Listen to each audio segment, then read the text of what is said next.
Number 1. Speak before you're ready. Most learners have this idea in their head: I'll start speaking when my English is good enough. But here's the truth. That moment never comes. You don't get good at speaking by waiting. You get good at speaking by actually doing it. Start today. Talk to yourself in the mirror. Narrate what you're doing while you cook or clean. Record yourself on your phone. It doesn't matter how messy it sounds at first.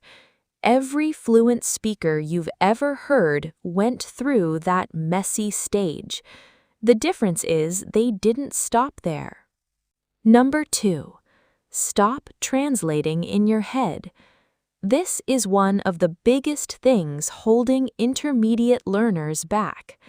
When someone asks you a question, you think of the answer in your first language, translate it into English, then say it out loud. That process takes time, and it makes conversations feel exhausting. The fix is to start thinking directly in English. It takes practice, but here's how you begin. Label things around you in English. When you see your coffee cup, think coffee cup, not the word in your language. When you're walking outside, describe what you see in English in your head. Small habits like this rewire how your brain processes the language. Number 3. Learn phrases, not just words. A huge vocabulary doesn't automatically make you fluent. What makes you fluent is knowing how words work together. Instead of just learning the word agree, learn I completely agree. That's a fair point. I see where you're coming from. You've got a point there. These chunks of language are what native speakers actually use. When you learn phrases, you're not just learning meaning, you're learning rhythm, you're learning tone, you're learning how English actually sounds in real life. Number 4. Listen more than you study. Your brain is incredibly good at picking up patterns, but only if you give it enough input. 30 minutes of focused English listening every single day will do more for your fluency than hours of grammar exercises. It doesn't have to be a lesson. Watch a show you enjoy. Listen to a podcast on your commute. Put on a YouTube video while you're eating. The more natural English you absorb, the more natural your own English will become. Fluency is built on exposure. Number 5. Repeat out loud, not just in your head. There's a big difference between understanding English and being able to speak it smoothly. Reading a sentence and nodding, that's passive.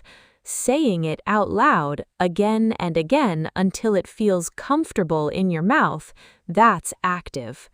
Find a sentence you like, maybe from a podcast, maybe from a show. Say it out loud. Focus on the rhythm, the stress, the way the words connect. Do it until it stops feeling foreign. This is how pronunciation improves.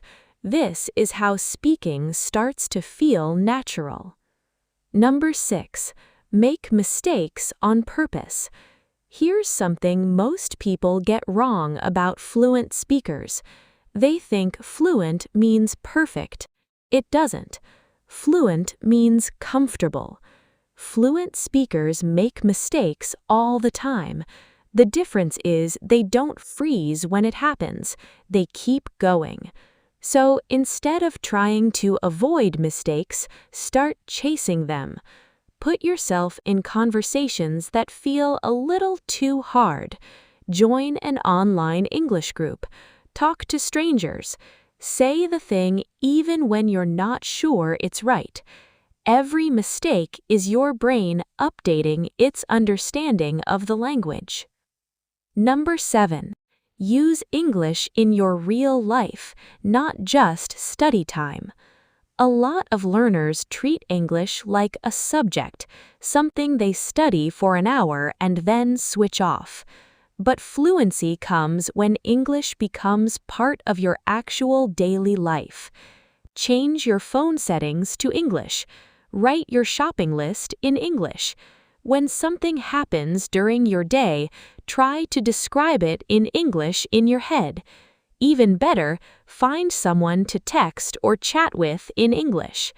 The more English shows up outside of study mode, the faster your brain stops treating it like a foreign language. Number 8. Focus on communication, not perfection. This one might be the most important of all. A lot of learners are so focused on being correct that they forget the whole point of language, which is to connect with other people. You don't need perfect grammar to have a real conversation. You don't need a perfect accent to be understood. What you need is the ability to express your ideas clearly and keep things moving. Native speakers aren't perfect either. They use incomplete sentences. They pause. They say, and you know. Real communication is messy, and that's completely fine. Give yourself permission to be understood, not perfect.